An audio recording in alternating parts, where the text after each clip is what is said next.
great day here at Sinking Creek Ranch. We have a dozer running right now in the clear cut, pushing out stumps, getting ready to be able to put these food plots in the ground up here. So what we've done as far as habitat improvement goes is we have a 3-acre clear cut here, and we're putting in an acre food plot. Now the reason for this is I want the natural vegetation, natural browse, cover to grow back up in the leftover 2 acres, so that way it can encourage deer travel patterns, great natural food for them, but it also encourages turkeys to have a place to hide and nest, especially the poults. They can hide from those aerial predators. So what we're doing is this dozer is pushing out these stumps and going to smooth it up so we can bring that PH Outdoors grain drill up here and get these plots in the ground. And the reason why we've set it up on the south end of this clear cut is because during the winter months, our predominant wind is a north wind. So I want to be able to slip in here, get in the stand without ever being detected by the deer that could possibly be staging in that natural browse, natural vegetation that's going to come up in the area that we're not putting into a food plot. This is one of many here at Sinking Creek Ranch. Love it. Habitat improvement is awesome. And you know, guys, the thing of it is we're just stewards of this land.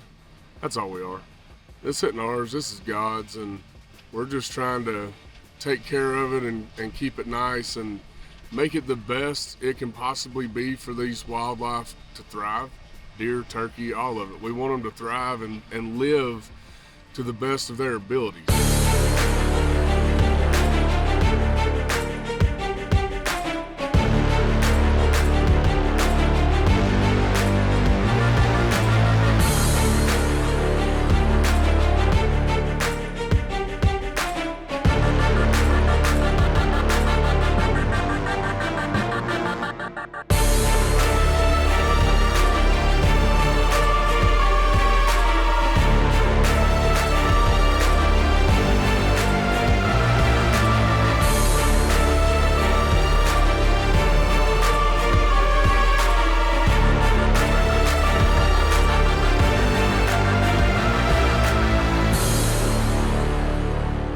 You know, we're to be good stewards of what God has given us, and I truly believe that putting in the time and the effort to manage your property, to manage your habitat, and guys, you don't have to have the biggest, the best tools, equipment out there.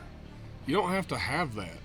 You can simply go in, use a tiller, use a hand rake, use a hand spreader. I still use a hand spreader sometimes. I used to use hand spreaders and rakes and tillers all the time to make do with what I had, and it worked.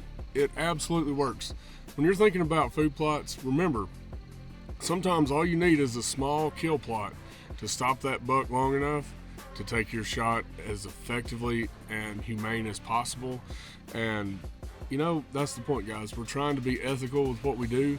And you know, not only do these food plots provide a lot of nutrients, food for these deer and turkeys, but it also gives us the opportunity to make ethical shots. At the end of the day, we're trying to do what's best for these deer and turkeys alike, and we're trying to grow all the bucks to their max potential. Now, not all bucks are going to be 190-inch deer. They're not genetically inclined to do that.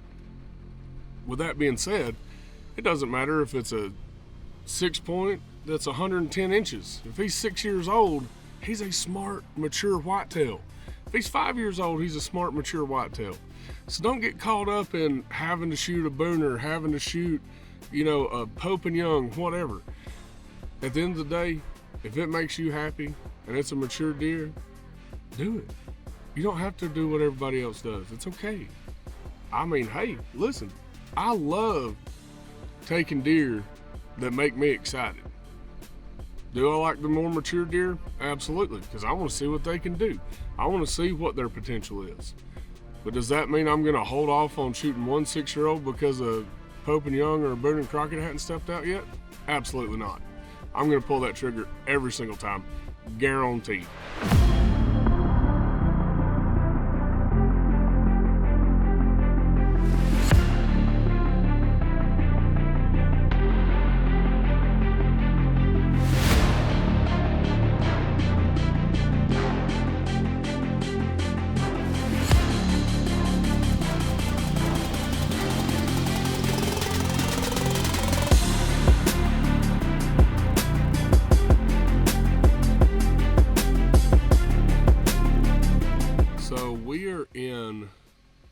trying to think of a good name. If y'all have any good names for this food plot, drop them in the comments. I call it Turkey Ridge, but if y'all got some good creative names, drop them in the comments below. Nonetheless, the planting plan here is once the dozer gets done running, we're going to pull a soil sample, get the results from that, fertilize appropriately, because I feel like this one right here needs to be either solid clover or half clover, half summer peas, maybe some cow peas, something like that. I may even get a wild hair and plant some soybeans up here. You never know what's going to happen. I could just do whatever, but right now the goal in the summer is to give them all the nutrients as far as fat, protein, minerals. We have a mineral site already established here, and we're going in to do this food plot to give them even more. So what do y'all think I should plant? What do y'all want me to plant? Drop a comment. Let me know what y'all think I need to plant here, but I'm thinking all clover or a mix of half clover, half cow peas, so that way those turkeys can have a lot to eat too, and they will destroy some clover. And if you do your clover right, you only have to plant it once every 5 years. And that's it. If you get the good rains, the good soil nutrition, nutrients such as N, P, and K, your pH is correct, you should be good on your clover for at least 5 years. And you only have to plant it once. Is it a little bit more costly up front? Sure. But when you weigh it out over 5 years, it actually comes out cheaper than the other plots that you may want to plant. And another good thing about clover is it can handle a ton of grazing pressure. You can have 10 deer out there mowing it down, it's fine, it's coming back, because you can actually mow clover and it comes right back. The only thing I'd suggest to do is if you are going to plant clover, just know that you need to mow it probably twice a year. I would do it once after deer season and once late summer. Call it good. And then let it rip the rest of the time. But that's our plan here at this particular plot, Turkey Ridge, Sinking Creek Ranch. Having a ball, y'all. Having a ball. It's always a great day when you get to be in God's creation and watch a plan that has been in my head for the past 5 years finally come to fruition. It's so awesome. So cool. I love every second of it, and I know Mama Gail would be really proud of this. All right, y'all, don't forget to like and subscribe. Hit those buttons. Hit the bell button so you get notifications every time we drop a new episode. Rooted Television. And don't forget, we also have a Rooted podcast streaming on all major platforms. And there's one more thing. We have our merch store up and running. Go to rootedtelevision.com, click shop, buy something. We have women's clothes, men's, stuff specifically for the podcast, for the TV show. It's all there. Hats, shirts, hoodies, everything. Drink, cups, the works. We got it all.